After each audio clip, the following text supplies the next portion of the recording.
Bem-vindos, bem-vindas e bem-vindos a todos e obrigada por estarem aqui conosco hoje. Meu nome é Melina Lopes, todo mundo me chama de Melu, e para os que hoje não conseguem me ver, eu tenho pele clara com sardas, cabelo preto cacheado, brincos prateados e uma camisa branca. Para os que hoje não conseguem me ouvir também, eu tenho sotaque, sou argentina e eu moro no Brasil há 3 anos. O Brasil é meu lar escolhido. Eu trabalho no time de Google Cloud como gerente de inclusão de produto e marketing, fazendo com que os nossos produtos e comunicação sejam mais inclusivos para todos os nossos usuários e audiências, e estou muito feliz de estar hoje com vocês e com os nossos convidados, que eu queria apresentar hoje para vocês. A primeira é a Flávia Garcia, que é a Head de DEI do Google para América Latina e Canadá, cargo no qual lidera todas as atividades relacionadas ao aumento da diversidade, equidade e inclusão na força de trabalho do Google nas nossas regiões. Ela se identifica como uma mulher cisgênero negra. Antes de trabalhar no Google, Flávia trabalhou na McKinsey e na Telefônica Vivo. Ela é formada em administração de empresas pela ASP-FGV e tem um MBA pela The University of Chicago Booth School of Business. Mãe de 2 meninas, você pode encontrá-la lendo livros infantis, correndo atrás da cachorra da família ou cozinhando. A nossa seguinte convidada é a Monique Evely, que é empresária, jornalista e ativista. Reconhecida pela Forbes como 30 Under 30, publicação que desde 2014 destaca empreendedores, criadores e game changers brasileiros abaixo dos 30 anos, Monique é a idealizadora de diferentes negócios sociais, como o Desabafo Social e Evely Consultoria.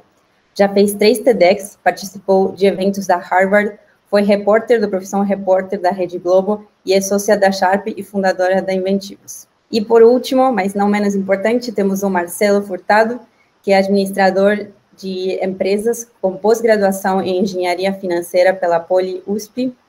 Iniciou sua carreira na PepsiCo e posteriormente trabalhou 8 anos com gestão de ativos em hedge funds. É cofundador da Convenia, primeiro software na nuvem de gestão de departamento pessoal voltado para pequenas e médias empresas no Brasil. Marcelo também atua como professor de marketing digital na ESPM-SP e mentor na ACE e no Google Campus. Bem-vindos aos 3, estou muito feliz de estar com vocês hoje. Queria começar falando por que a gente está aqui e qual foi o intuito deste painel. A disrupção que o ecossistema de startups nos proporciona não se limita apenas às novas soluções que o setor traz para o mercado. Muito pelo contrário, as startups são vetores de mudanças, e sua influência reverbera no mundo corporativo e na sociedade como um todo. O desenvolvimento ágil, por exemplo, é um dos conceitos que se popularizaram e que viram desse setor, entre outras. Foi neste setor também que se popularizou a cultura corporativa mais flexível, mais criativa e humana, que hoje vemos sendo aplicada em diferentes instituições tradicionais. Também foi ele que levou a inovação aberta e o nosso entendimento do trabalho colaborativo a outro patamar. Tudo graças à filosofia de que juntos somos mais fortes. Nas startups, o repertório individual é valorizado e aproveitado para gerar valor. Ninguém fica de fora. E no mesmo intuito, a gente quer falar sobre diversidade para que este setor continue inovando e impactando todas as indústrias.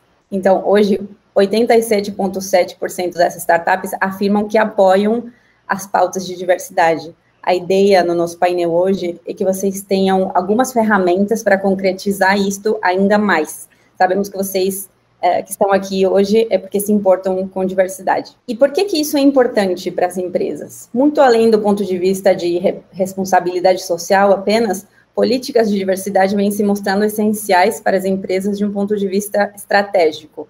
A velocidade e a qualidade de entrega de resultados nunca foi tão importante quanto hoje em dia, especialmente no contexto de pandemia que a gente está, e a diversidade, ela cria espaços de maior inovação e de maior retorno. De acordo com uma pesquisa realizada pela BCG, a Boston Consulting Group, a diversidade também pode ter impactos positivos em seu balanço financeiro. Ao analisar mais de 1.700 negócios, o estudo descobriu que aumentar a diversidade dos times de liderança leva a mais e melhores inovações. Empresas que adotaram essa postura experimentaram uma média de crescimento 19% maior em relação aos seus pares. valor que é expressivo para empresas de tecnologia, de startups e de indústria, que dependem da inovação como chave para o seu crescimento. Startups começam como pequenas empresas que crescem a partir de ideias e batalham por elas. No final, a conquista e o seu lugar no mercado. Investir em diversidade não é importante apenas pelos benefícios que elas podem trazer para a sua empresa. Investir em diversidade é investir no nosso futuro como sociedade. Então, com isso, eu queria abrir a nossa conversa com um coach do CEO do Google, o Sundar Pichai, que nos fala: uma mistura diversificada de vozes leva a melhores discussões, decisões e resultados para todos. Fiquem com essa palavra, resultados. E com isso eu queria abrir a conversa, como eu falei, para todos vocês, os nossos convidados de hoje, e gostaria que vocês compartilhassem a sua visão sobre por que é importante falar sobre diversidade nas startups. Marcelo, você quer começar?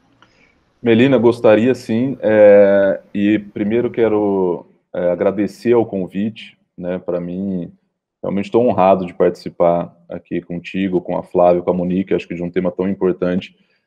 Já me senti honrado com o convite de participar e acho que vou aprender muito aqui, né? Eu acho que o principal ganho que a gente tem com diversidade é construir diálogo, que é o que a gente está fazendo aqui. E essa frase do Sundar, eu gosto muito de entender o contexto que as frases foram colocadas. E o contexto, acho que o contexto que essa frase foi dita, né, pelo Sundar, foi um manifesto que ele colocou em um cenário onde nos Estados Unidos, e acho que no mundo, era um cenário de cada vez mais uma bipolaridade, né, cada vez mais, talvez até pior que você discriminar, é você agredir a diversidade. E ele colocou isso como uma defesa, uma defesa proativa, né, que eu acho que é super importante que todos tenham uma proatividade, né, em relação à diversidade. E para mim, eu acho que a importância da gente trazer essa discussão para as empresas, para as startups, né, para o mercado, eu vejo de duas formas. Uma macro, que para mim o mundo tem que ir para um rumo melhor, e a gente tem que ser parte dessa mudança de rumo, a gente tem que ser parte dessa construção do diálogo, e eu acho que cada vez mais que a gente fala sobre isso, que a gente aprende sobre isso, que a gente coloca os problemas que existem, né, como você mesmo colocou, escancarou ali problemas de falta de diversidade no mercado de startup, a gente está aprendendo e a gente está evoluindo. Então, acho que essa é a importância macro. E na importância micro, eu vou dar uma opinião muito pessoal por ser, né, o fundador de uma startup. Eu acho que há um mito de que a inovação vem de uma hora para outra, de uma pessoa que sentou no alto da montanha e teve uma bela ideia, e essa ideia foi inovadora e mudou o mundo. E eu acho que a inovação, e eu, né, vejo isso na prática acontecendo aqui na Convênia, ela é incremental, ela vem de pequenos passos, ela vem de somatórias de 1%, de 0,1%. E as metodologias, né, que você até citou, metodologia ágil em startup, ela é de aprendizado. E como é que a gente aprende? A gente não aprende em casa sozinho, a gente aprende conversando, dialogando. Quanto mais diverso for as opiniões, foi exatamente a frase do Sundar, mais enriquecimento você vai ter pessoal, mais inovação você vai ter na empresa, porque esse aprendizado vai ser cada vez maior. Então, para mim, a diversidade do ponto micro, da discussão micro, é essa, é que não há inovação sem diversidade. Não há inovação com uma só cabeça. Então, é preciso sim fomentar, a gente precisa promover diversidade nas startups, se elas quiserem inovar de alguma forma. Obrigada, Marcelo. Eu fico pensando muito na questão da bipolaridade que você falou. Eu acho que já começando a fazer alguns comentários para as pessoas que estão assistindo hoje, que querem saber um pouco mais sobre isto, quem fala muito sobre esta questão de como a bipolaridade muitas vezes faz com que a gente não consiga puxar a conversa para frente é John A. Powell, que é o diretor do Belonging and Othering Institute nos Estados Unidos. Então, eu recomendo também para quem quiser ler um pouco mais sobre toda a questão de othering e de belonging e como a gente cria esses espaços onde as pessoas se sentem pertencentes. Acho que pode valer a pena. Monique ou Flá, alguém quer continuar? Eu posso falar, então. Primeiro, obrigada pelo convite. E pensando em diversidade nas startups, na sociedade, em todos os lugares, tem uma coisa que eu acredito muito, é que o óbvio precisa ser dito, desenhado e redesenhado. E nesse momento pandêmico, né, estamos no 2º ano de pandemia, eu consigo dividir a discussão sobre diversidade em 2 partes, né? Uma antes do assassinato de George Floyd e uma depois do assassinato de George Floyd, e isso também veio alguns que eu sempre brinco, mas é uma realidade se a gente for analisar, os unicórnios da vida, as grandes empresas que são avaliadas em $1 bilhão, entenderam a importância de diversidade, até porque inovação é fazer funcionar. E as pessoas diversas, plurais, isso eu estou falando de raça, de gênero, faixa etária, geográfica, fazem funcionar em suas diferentes perspectivas. Se a gente for ver territórios periféricos e a própria comunidade negra, a gente sempre fez funcionar, infelizmente, a partir da ausência. E isso é uma mudança de chave, não só na perspectiva de impacto social, geração de renda, distribuição de renda, mas uma questão de inovação fazer funcionar em todas as áreas da sociedade. As startups partem do pressuposto que precisam ser escaláveis, crescer a todo custo, mas a gente entende que é possível escalar com pluralidade, é possível crescer considerando sustentabilidade, prosperidade e diferentes opiniões.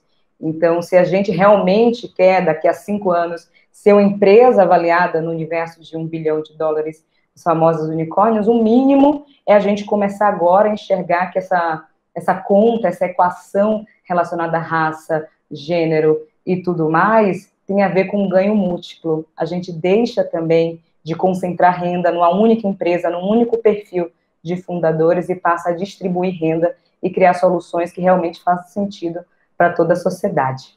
Muito obrigada, Monique. Inovação é fazer funcionar. Uma frase que eu levo daqui.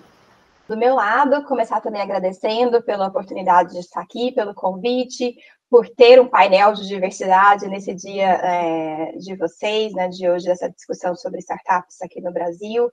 É um tema que está ficando cada vez mais falado e eu acho que traz essa importância, o quão a gente ainda tem que desenvolver esse músculo para tanto falar quanto trabalhar em ambientes diversos. Eu acho que o valor da diversidade, Melu, como você comentou até na sua apresentação, é uma coisa que está muito provada, né? A gente tem muitos estudos de muitas consultorias, em vários cortes, em várias indústrias, em vários tamanhos de empresa, e o resultado está aí, ele é sempre consistente, é sempre o mesmo.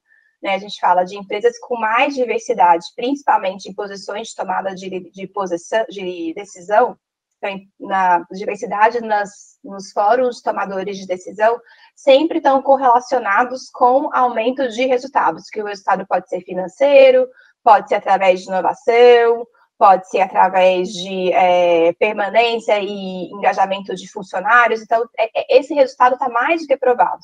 Né? Eu acho que o meu convite para a gente pensar, e é uma coisa que eu acho que a gente onde a gente precisa destravar essa cadeia, está muito mais em por que, apesar da gente saber disso, o nosso mundo corporativo ainda não achou uma resposta adequada para esse desafio.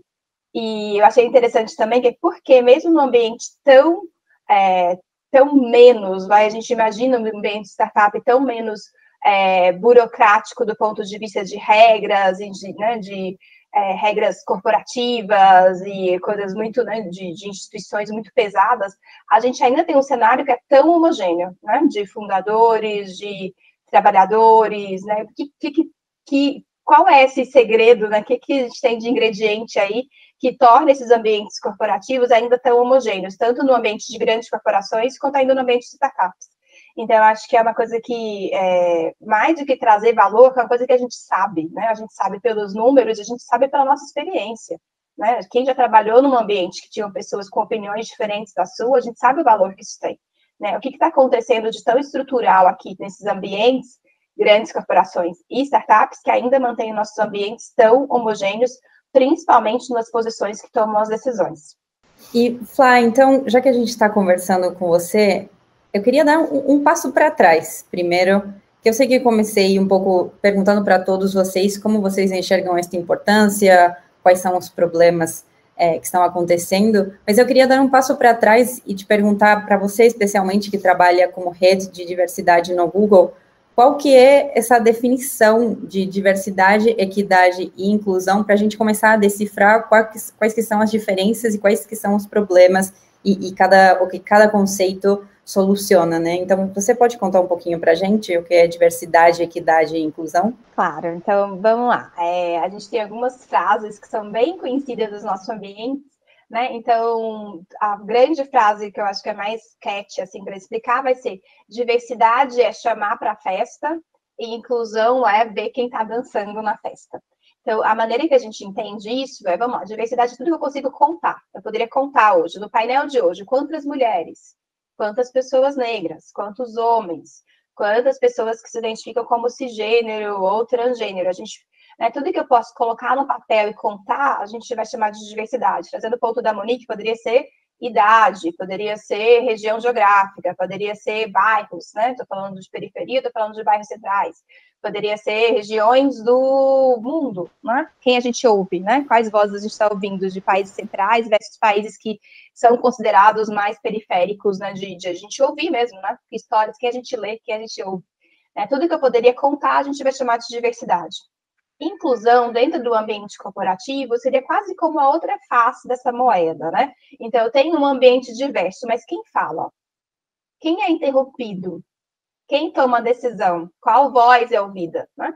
Ou a gente sempre vai ouvir as mesmas pessoas, que acho que é um erro que a gente comete muito ainda no ambiente corporativo. A gente faz um super esforço para conseguir trazer perfis muito diversos, pessoas de grupos subrepresentados. A gente coloca todo mundo numa sala e fala: se comporta igual nossa pessoa padrão aqui, que está há 40 anos aqui nesse mesmo lugar. Então, qual voz que é ouvida? Quem realmente, né? Qual impacto a gente quer? Então, seria como a gente mede a inclusão, que é muito mais difícil de medir. A gente poderia medir por progressão, a gente pode medir por distribuição de performance ratings, né, num ciclo de... Eu posso medir eu poderia medir por voz falada, né? Eu vou na reunião, eu vou notando ali quem é falado, quem é interrompido. Assim que a gente vai medir, que é um conceito muito mais difícil de medir. Mas o que é importante, que eu acho que é mais importante disso, é que a gente só consegue ter esse valor que o Sunga está mencionando, né, que o Marcelo, a Monique estão mencionando aqui, que a gente só consegue tirar esse valor da diversidade se a gente tiver inclusão. Senão, a gente vai ter um monte de gente com perfis diversos ali na sala, mas falando a mesma coisa, né, que eu acho que é um erro que a gente comete muito no ambiente corporativo.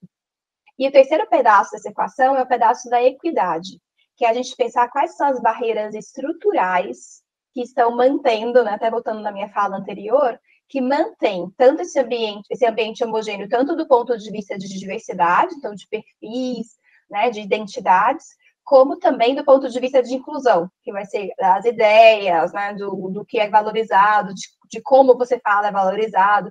Então, a gente pensa quais são essas barreiras estruturais e a gente vai tentar remover essas barreiras para dar para todo mundo a mesma chance de sucesso.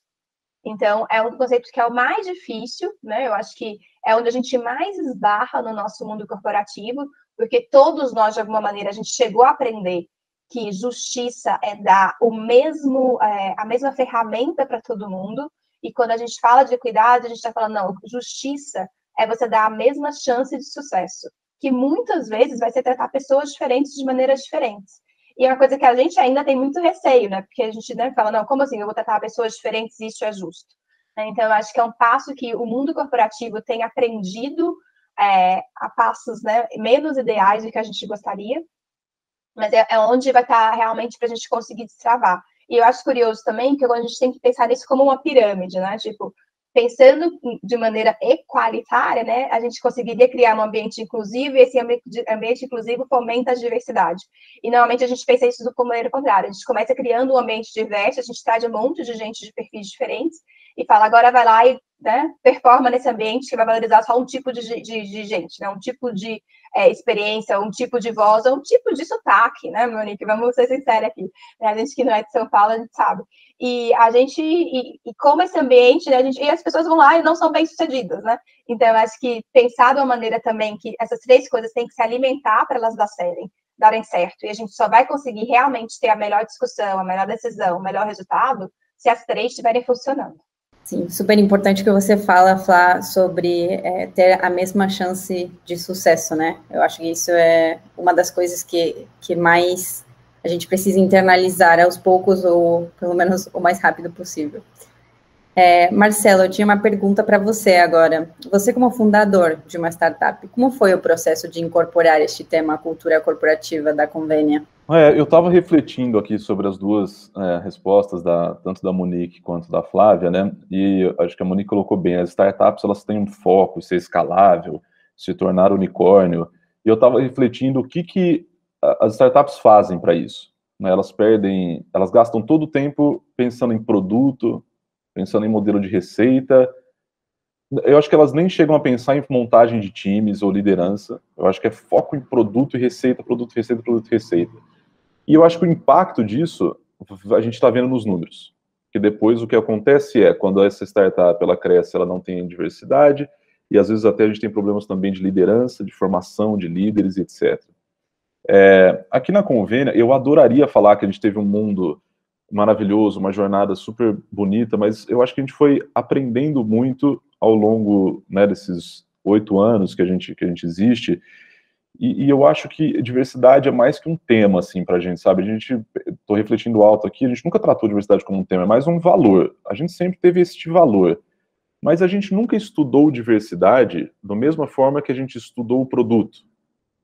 E eu acho que a gente errou muito por isso, né? Se talvez eu tivesse visto esse painel, ouvido a Flávia, ouvido a Monique, né, e pensado sobre isso, lá atrás, eu acho que talvez eu teria errado muito mais. Então, primeiro, a introdução do tema, né, que eu gosto muito mais de chamar de valor nosso, era assim, o ambiente precisa ser não discriminatório. E tem duas fases aqui na Convênia que só ficaram claras para mim a partir do momento que a gente teve uma iniciativa de contratar transexuais para o time, e a gente foi para uma iniciativa chamada Transempregos, que mandou uma cartilha sobre, né, o tema e etc. E eu aprendi isso lá, né, nessa cartilha, inclusive. Primeiro, um ambiente não discriminatório. E eu via que a gente tinha isso muito forte.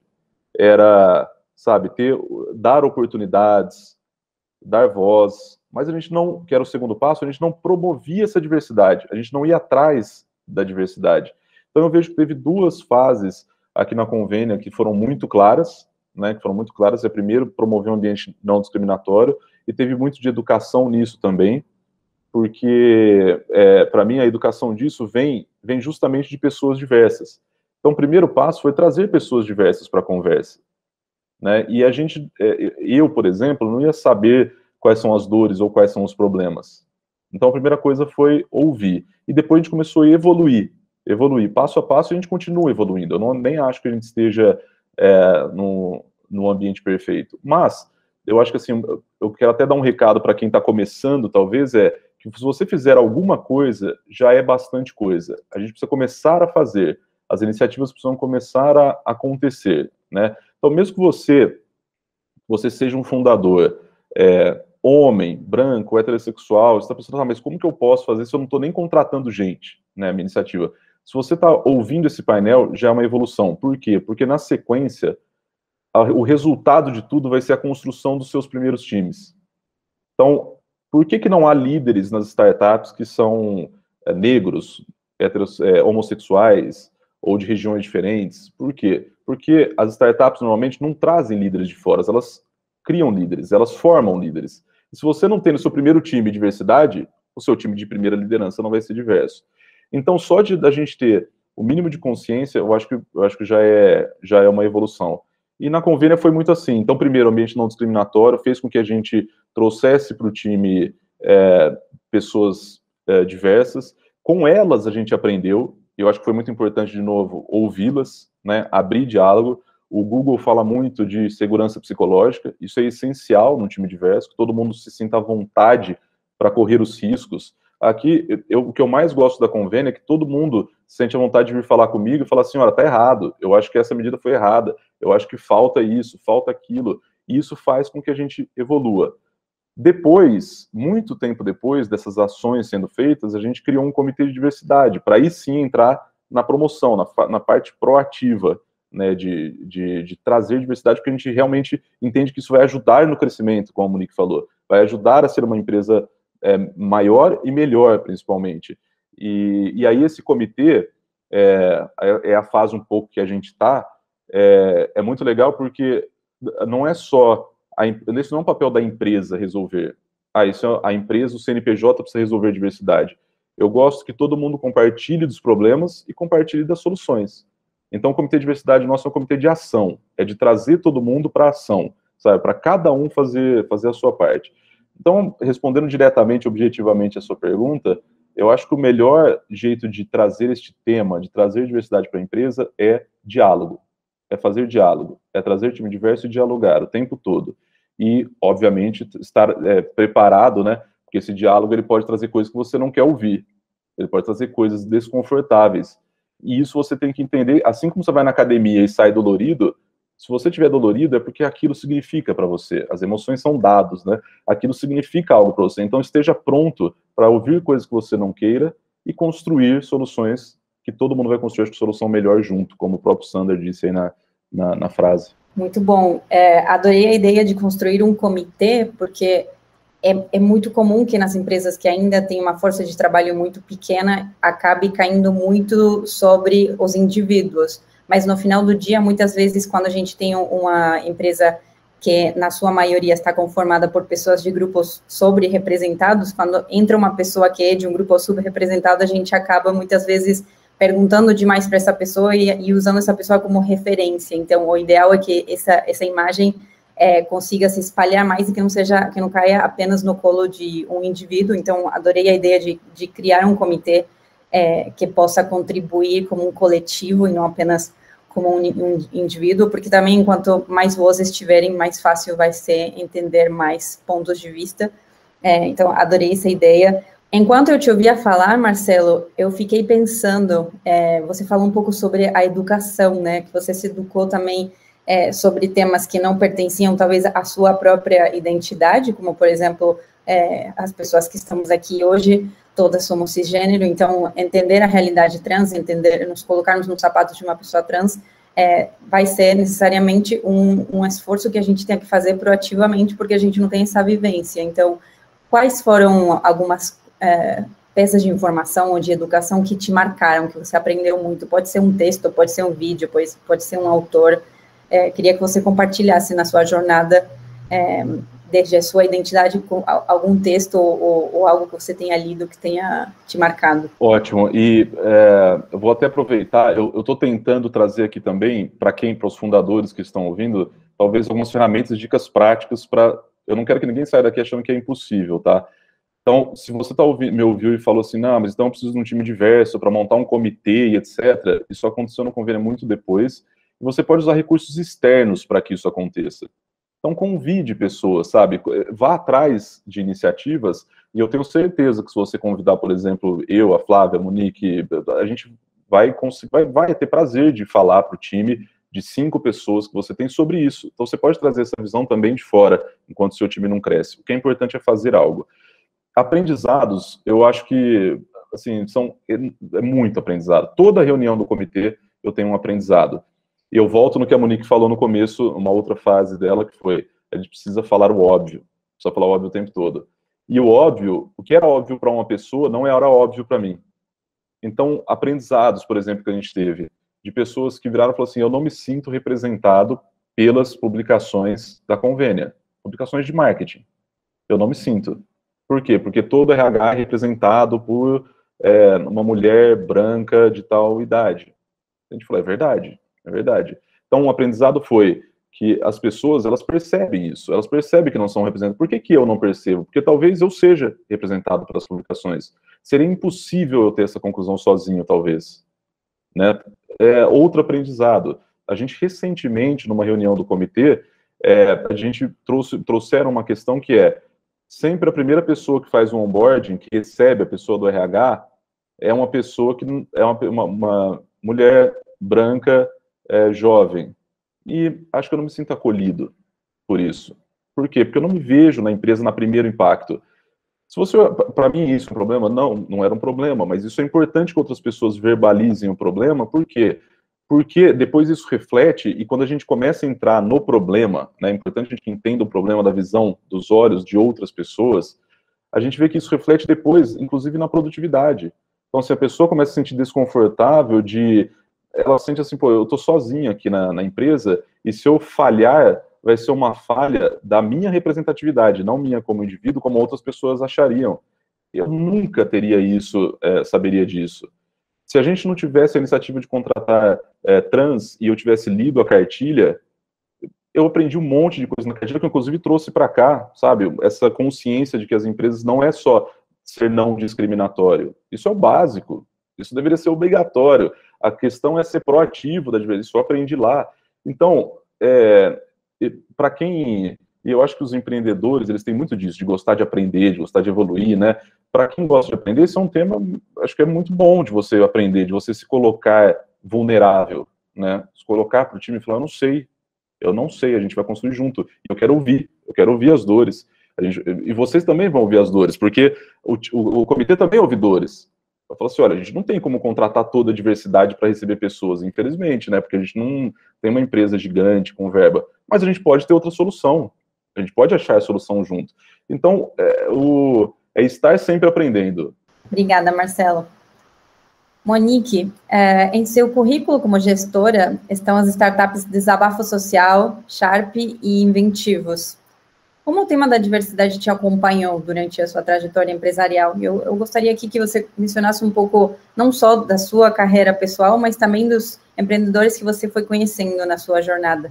É uma boa pergunta e também complexa, né? Porque entender, compreender e executar o que a gente entende como diversidade sempre vai ter conflitos, né? Então, aparentemente não, é o que tem que ser feito, mas conflitos muita gente quer que evite, seja a sociedade, seja os próprios colaboradores da empresa.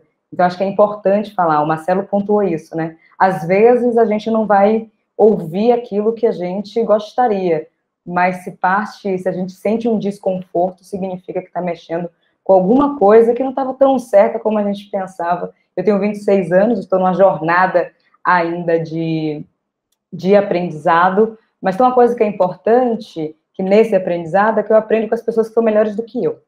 Inclusive sobre diversidade, né? A gente está aqui no Google, tem uma pessoa que eu admiro muito, que me ensina como executar e fazer ações relacionadas à pluralidade racial e de gênero, que é a Lisiane Lemos, né? Então, essas pessoas que vão atravessando nossos caminhos como mentoras, mentores, outros empreendedores também, tem o Arthur, do Afro Saúde, por exemplo, onde a gente consegue trocar o que a gente chama de boas práticas, e assim a gente adapta para diferentes contextos, até porque nada do que a gente está falando aqui, eu enquanto Monique, Marcelo, Flávia, são necessariamente regras que têm que ser seguidas do jeito que a gente está falando. São princípios que podem ser adaptados para diferentes realidades, né?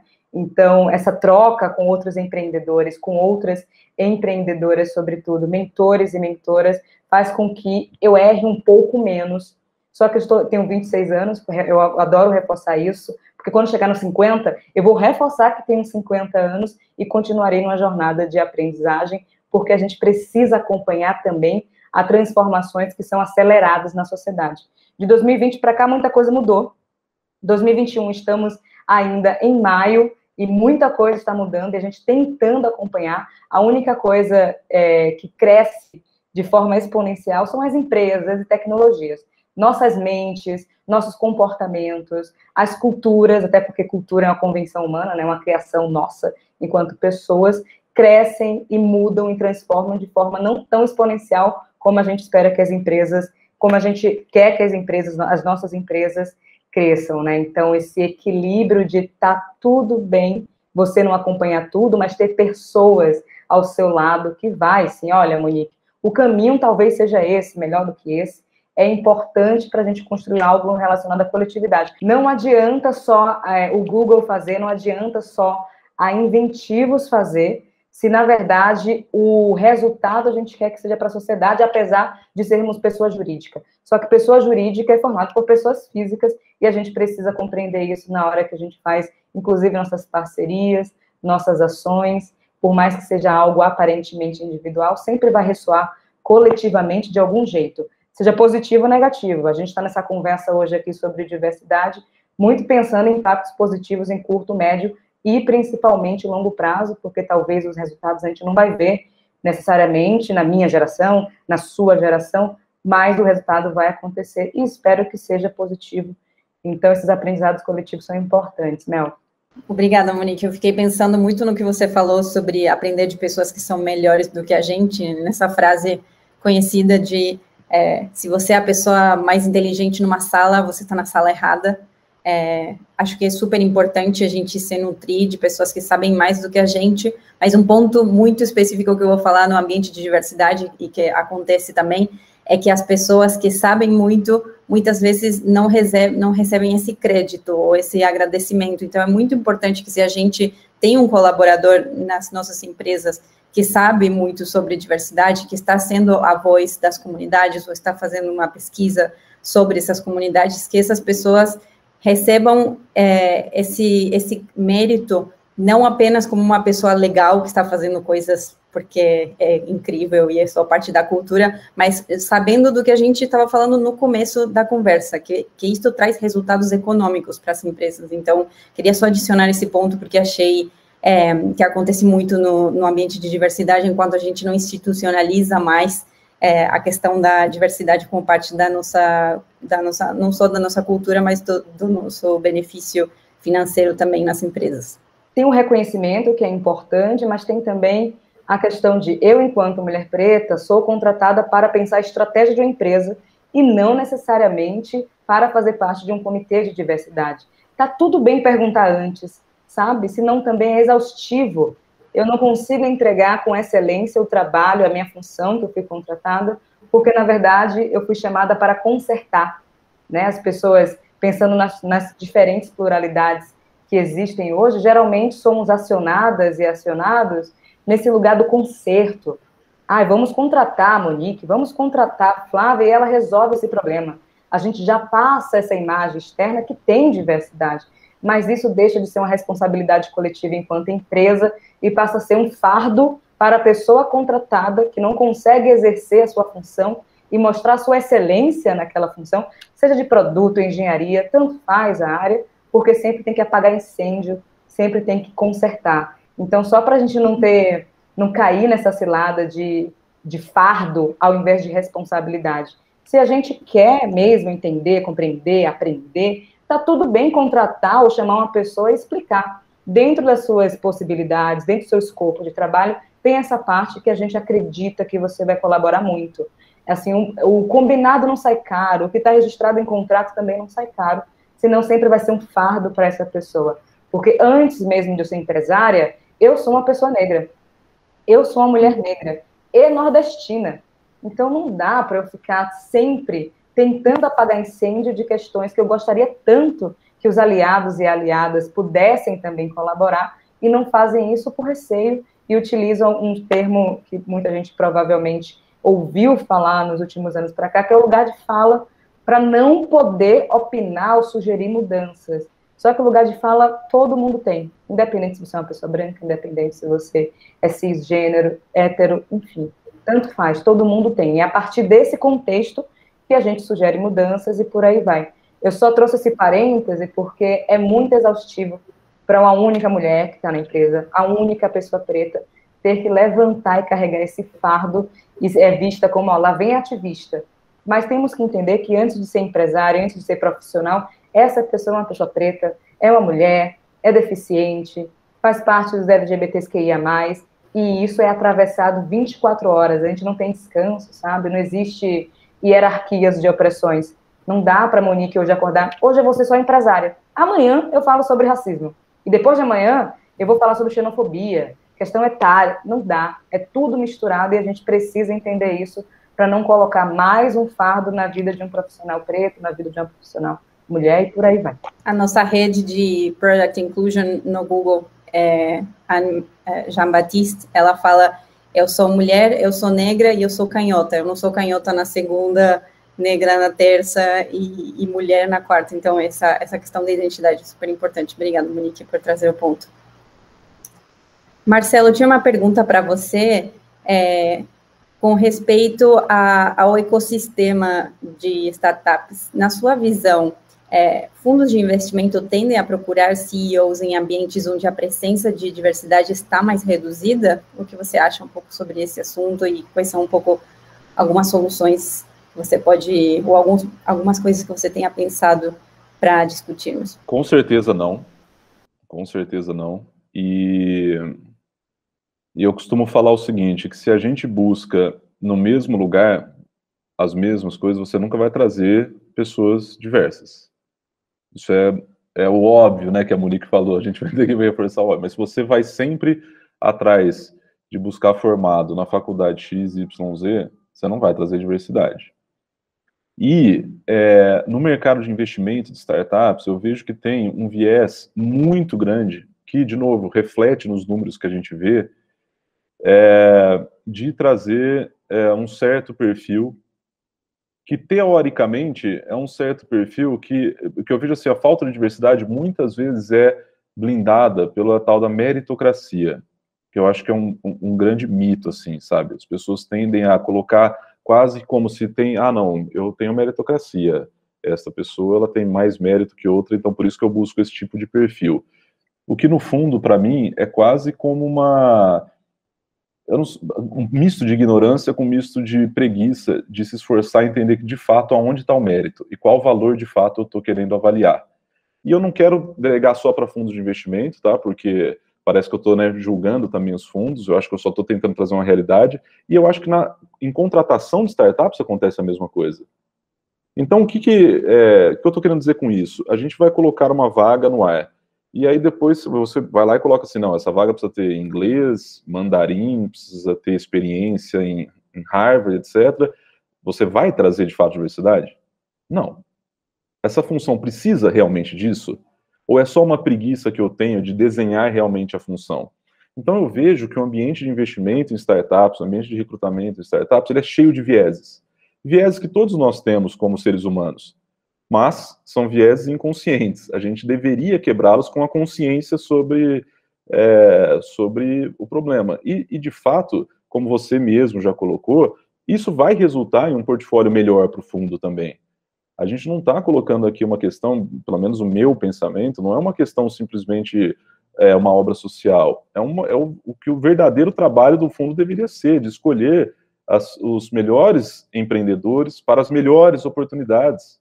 E a gente vai falar que não tem oportunidades em outros lugares a não ser essas que homens brancos estejam olhando? Não é possível, né? Não é possível.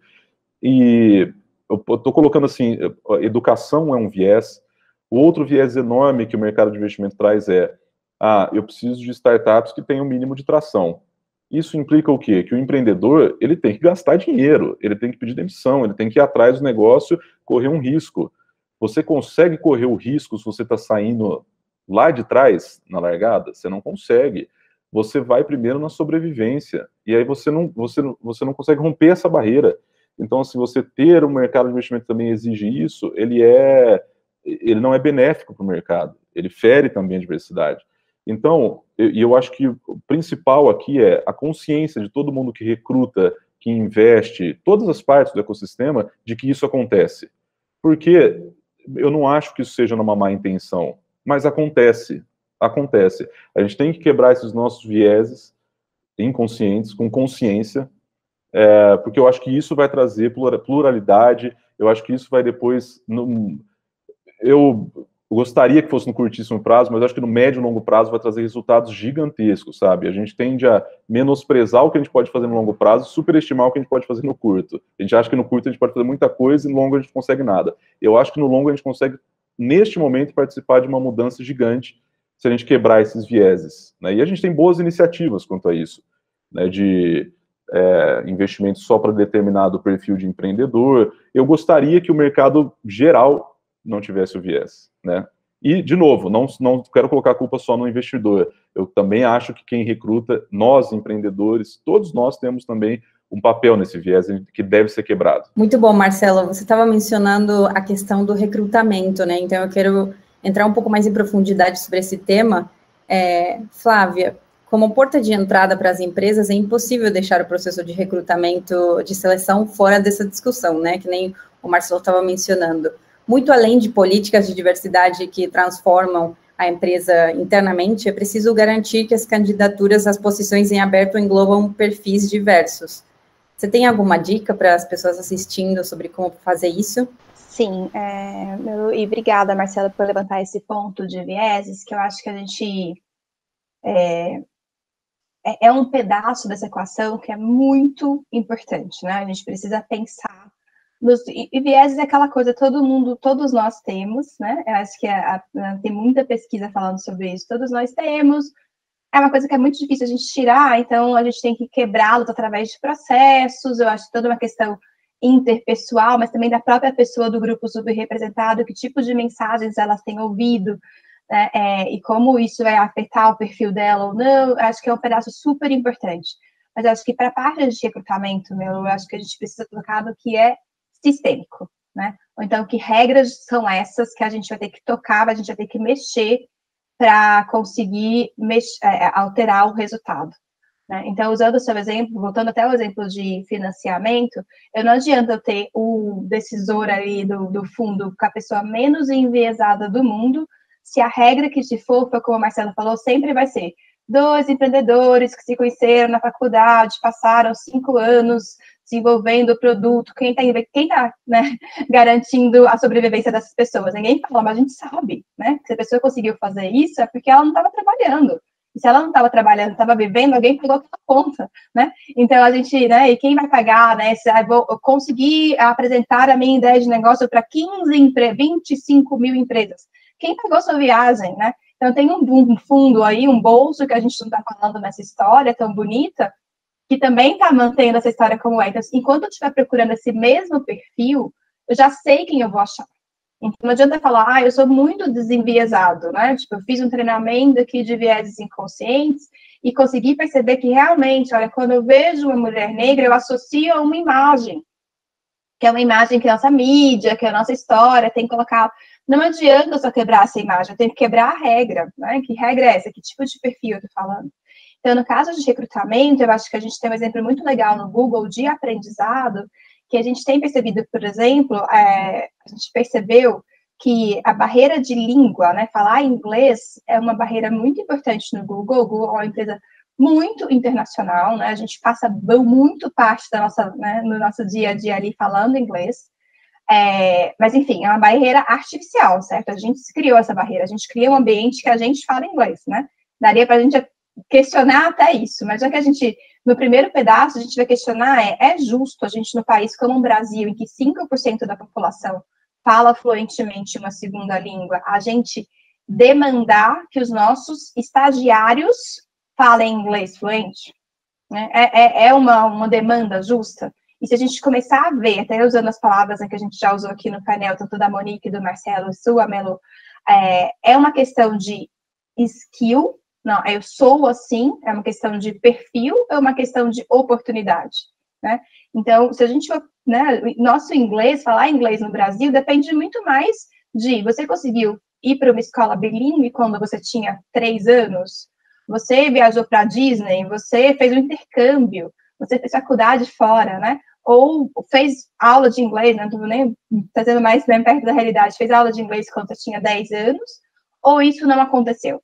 E quando a gente começa a tratar inglês como oportunidade, né, o skill de inglês como oportunidade, em vez de né, quem você é, a gente consegue criar um programa como a gente criou no Google, que é o Next Step, que é um programa que a gente, durante 2 anos, nossos estagiários ficam com a gente, e eles aprendem inglês durante o tempo de trabalho. Então, eles ficam com a gente 6 horas, durante as 6 horas de trabalho, eles também aprendem inglês. E qual que é a ideia? Que agora, no final do programa, as pessoas consigam, né, os nossos estagiários tenham um inglês que eles estão no mesmo pé de igualdade para aplicar para uma vaga de, né, full-time, de Google como empregado, não mais como estagiário, né? E aí, eu acho que o grande aprendizado disso, acho que é a equity, né, a equidade na prática. Porque a gente está falando, olha, eu estou dando a mesma chance de sucesso. Agora, você, pessoa que não teve essa oportunidade de viajar para a Disney com 15 anos, vai ter a mesma chance de sucesso de passar uma posição no Google de uma pessoa que teve. Né? E a gente vai medir as pessoas pelo que realmente importa. Você consegue resolver problemas? Você consegue liderar uma solução? Você consegue trazer questões relacionadas ao campo de trabalho que você está fazendo? Que essas questões a gente consegue medir, né? E voltando a usar a questão de meritocracia, Marcelo, para usar a palavra que você falou, aqui eu consigo ver. Tipo, você consegue realmente resolver um problema? Te dou um problema aqui, você consegue resolver? Ou eu estou medindo se você conseguiu pagar a sua escola de inglês ou não, né? Então, e por esse lado de pensar em equidade, acho que é um passo super importante dos nossos processos seletivos. Pensar em processos, o Google tem esse programa muito bem pensado para a posição de estagiários, mas a gente tem que pensar em todos os níveis da cadeia e o que a gente tem exigido, porque se a gente começar a exigir coisas muito específicas, a gente já sabe quem a gente vai contratar, né? E também depois não adianta eu chegar lá e falar, nossa, olha só que surpresa, todo mundo aqui do meu grupo, né, fez tudo na mesma escola. Mas você, né, todos os critérios que você colocou, estava quase escrevendo, né, o nome da escola ali. Então, eu acho que a gente tem que ter um cuidado de não pensar só na pessoa, né, nas questões que são interpessoais, mas o que é sistêmico e quais são essas regras que trazem pessoas para frente ou para trás, né? Então, por que a gente valoriza uma oportunidade de uma pessoa que fez intercâmbio durante a faculdade, isso é super valorizado, e a gente não valoriza uma experiência de periferia, né? O que a gente quer medir? A gente quer medir independência? Tipo, por que né, você ter ido para o Canadá com 20 anos, né, e te faz mais independente do que uma pessoa que passou por outras experiências antes, né? E talvez tenha até outras coisas para ensinar. Então, de novo, usando uma frase aqui do Marcelo e da Monique, a gente precisa saber o que eu quero realmente dessa pessoa, né? O que é justo a gente pedir, né? E o que versus o que não é. E que quando a gente já sabe a resposta, né? Tá aqui. A gente só precisa parar e para ter essa conversa e falar o óbvio de novo. Monique, vou falar isso para sempre agora, falar o óbvio. Adorei o framework de pensar, de realmente nos perguntarmos e sermos honestos sobre se é uma questão de skill, de habilidades, de perfil ou de oportunidades, entender quando algo é uma oportunidade e quando algo é sistêmico, acho importantíssimo. Então, essa é outra das coisas que eu levo deste painel também para a vida, são essas palavras suas, Flá. Obrigada por isso. Monique, recentemente a Inventivos foi uma das empresas selecionadas para o Black Founders Fund, iniciativa do Google for Startups para investimentos em startups fundadas para empreendedores negros e negras. Como iniciativas do tipo podem contribuir para um ecossistema mais diverso? O que você pode nos contar um pouco mais sobre isso? Primeiro, ainda bem, né, que a gente foi selecionado, porque o universo de investimento, de capital de risco, sempre me questionaram nesse lugar de criação, né, e pensando nessa pergunta e no que Flávia respondeu anteriormente, qual o limite, né, das nossas criações? Quando uma pessoa vai para o Canadá, ela é incrível, quando uma pessoa tem outras experiências periféricas, não faz parte desse cargo, e nos fundos de investimentos que já passei, e algumas tentativas, sempre falaram que ali já era o meu limite, que as pessoas já me conheciam, então não precisaria de investimento. Mas isso é muito engraçado, porque as startups hoje, os unicórnios, passam por série A, B, C, vai até a série G, de não sei quantos bilhões de dólares, e quando é um investimento, inclusive, menor que 1 milhão, questionamento de uma pessoa que cria, eu falo que eu sou multipotência, e talvez isso assuste, mas isso não é um questionamento feito por fundadores, para fundadores brancos. Então, assim, a importância de ter um fundo direcionado para fundadores negros tem muito esse lugar do acolhimento, primeiro. A gente se sente confortável em aplicar, sabe? Sabendo que não vai passar por algumas situações como as que eu já passei, dizendo isso aqui é o seu limite, você não precisa mais disso. Quem diz que precisa, que não precisa, quem diz qual é o limite do outro. E quando é a branquitude, eu acho que é importante reforçar, né, gente, branquitude, para vocês procurarem, inclusive, no Google aí, que é gratuito, esse termo, não acontece. E tem uma coisa, saiu recentemente, uma pesquisa do BlackRock Startups, que diz que 78% dos investidores acionam suas redes e procuram indicações para colocar investimento. Ou seja, se eu não estou na rede daquele investidor, eu nunca serei lembrada. Então, sempre vamos investir nos amigos, nas pessoas conhecidas. Quem criou a startup na Federal da Bahia, na USP, na Mackenzie, qualquer outra universidade conceituada hoje nesse país. Quem se encontrou no intercâmbio, no MIT ou Stanford. Então, assim, a gente sabe que fundos abertos para todas as pessoas, a gente não vê cor, Monique. a gente não vê raça, a gente não vê gênero, é só olhar o portfólio dos investimentos, que é o mesmo perfil, inclusive de categoria de investimento. Hoje, na pandemia, claro, aumentou startups relacionadas à saúde, então vamos investir apenas em saúde, e geralmente são fundadores que são homens, que são brancos, e por aí vai, sem questionamento de limite de investimento. Tem startups hoje em série G, 400 bilhões de dólares. A gente vai para um fundo pedindo 1 milhão ou 2 milhões, inclusive os empreendedores negros vão com muito mais dados para tentarem não passar por situações vexatórias. Então, a importância de um fundo como o Google e outros fundos, que bom que estão surgindo, direcionados para pessoas negras e também para mulheres, tem esse lugar da possibilidade da gente apresentar a nossa ideia sem contexto vexatório e sem contexto de limitar as suas multipotencialidades, sabe? Eu me senti...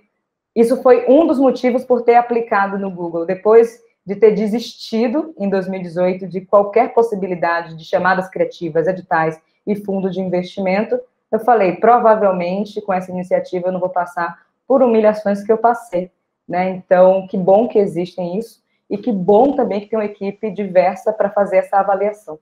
Excelente o comentário. A gente muitas vezes assume que porque um empreendedor tem visibilidade apenas, e isso é algo que você fala muito no seu livro sobre empreendedorismo feminino.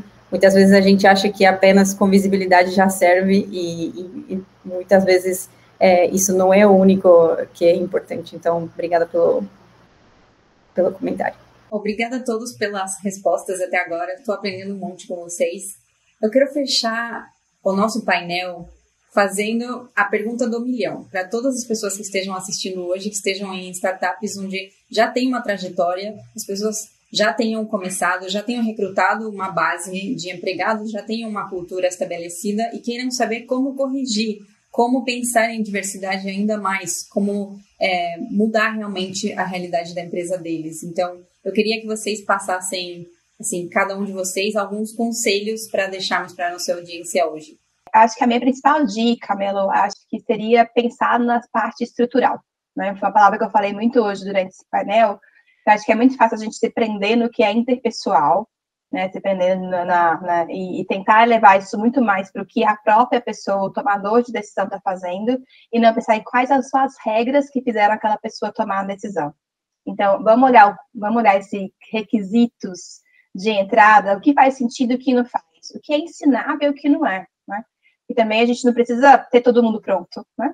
O que dá para a gente aprender? E tem muita gente que vai aprender e vai trazer outras coisas, né? De repente não traz aquela uma experiência que você precisava, mas traz outras 10 que podem ser tão valiosas ou mais valiosas, e aquela uma a pessoa aprende, né, no trabalho. Então, acho que se questionar os critérios, pensar em estrutura. Eu vou falar também uma coisa que é muito importante, que eu acho que é coragem, né? Eu acho que a gente tem um receio de tentar coisas novas, e no ambiente que vocês estão, de startups, eu acho que vocês são muito corajosos para tantas coisas, né?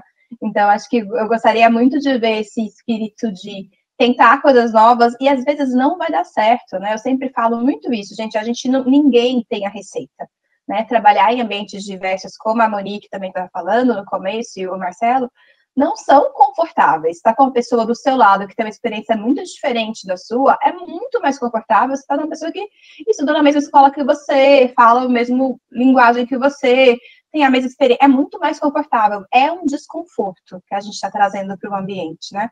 Mas vamos abraçar esse desconforto, persistir no desconforto, e eu te garanto que no final o resultado vai ser melhor.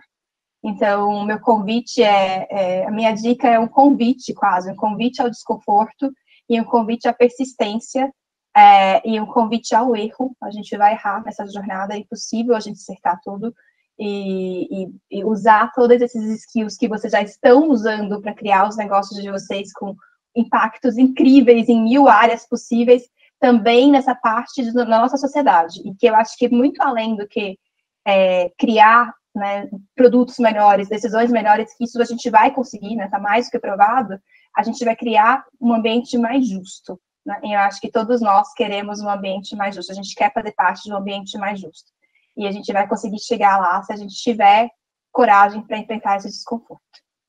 Falar o que depois de Flávia, gente? Eu concordo com tudo isso. Tem um ponto que eu não falei, que é muito importante. Eu sou de Salvador. E em Salvador, a cada 10 pessoas, 8 são pessoas pretas. Então, quando eu falo isso, eu falo, nossa, que legal, a gente vai encontrar pessoas pretas, mulheres incríveis no ecossistema de startup. E não, nem em Salvador, sabe? Então, questionem os ambientes que a gente está se relacionando, os eventos, porque o evento de startups, TEDs na vida, os maiores de empreendedorismo, não tem referências negras, não tem referências mulheres, não tem referências LGBTQIA+. Esses questionamentos são importantes, inclusive, para numa próxima edição, ou naquele mesmo momento, algumas coisas sejam transformadas. Tem um outro ponto aqui, a gente participa de várias comunidades de empreendedores, de startups. Questionem também, porque é o único público que tem acesso a esse conteúdo, que tem acesso a investimento. Os textos que a gente ama fazer nas redes sociais mais profissionais, porque a gente não levanta essas pautas também. Tentem ser aliados e aliadas numa jornada, para não ser cansativa, como eu já falei, não ser um fardo, equilibra, divide esse fardo pelo menos uma vez, vai ser bom para todo mundo. No final, a gente consegue distribuir renda muito melhor, não fica concentrando, até porque, quando eu falei aqui, citei unicórnios, tem uma coisa que na pandemia, os unicórnios foram os primeiros a demitir mais de 50% do seu quadro de funcionários. E as empresas lideradas, que são menores, inclusive pequenas empresas lideradas por pessoas pretas, conseguiram manter os funcionários, mesmo cortando salário, etc., mas não demitiram. E o PIB desse país são de pequenas empresas, são de startups lideradas por pessoas negras e lideradas por mulheres. Então, é importante a gente aprender com quem sabe fazer bem. A diferença é que se eu for uma startup criada na periferia, provavelmente não vai ganhar escala, porque a gente acredita que aquilo não é inovação, é exclusivamente ativismo. E não, é inovação, precisa de investimento para continuar existindo, precisa de investimento para escalar. Tem muitas boas ideias, mas a gente não consegue estruturar. Talvez você possa ser mentor, mentora de outras startups, de outros empreendedores que estão chegando. A gente precisa começar a ser mais colaborativo, cooperativo, até porque isso a gente aprende nas periferias do Brasil, nos novos centros urbanos, o senso de comunidade. A gente não precisa ficar 24 horas disputando todos os investimentos de um único fundo. A gente pode equilibrar essa fatia. E tem uma outra coisa, peçam ajuda, né? Se não sabe, pergunta. É muito melhor, gente, perguntar do que afirmar e ser trágico na afirmação. Na dúvida, pergunte. Beleza? É isso. Bom, a minha dica é que todo mundo ouça a Monique e a Flávia. Pronto. Não, essa é... Além dessa dica, e eu acho que corrobora, né, ao que as duas falaram, que a primeira dica para mim é construam diálogos. A gente está numa época que a gente está ouvindo para responder. A gente ouve, e talvez uma influência de redes sociais, a gente ouve pensando na resposta, a gente não ouve para entender. Então, construa diálogos, pergunte para as pessoas e tenha de forma sincera, se interesse pelo lado humano das pessoas, pelo histórico das pessoas, pelo que elas pensam, como elas veem o mundo, e como essa diferença de visão pode ser enriquecedora para todo mundo que está participando. Então, primeiro é construa diálogos, acima de tudo. Segundo, nunca é tarde para começar. Melina, você comentou, né? Tem gente que está olhando e falando, agora vou consertar alguma coisa. Nunca é tarde para começar e nunca menospreze a pequena coisa, a pequena ação, né? O primeiro passo.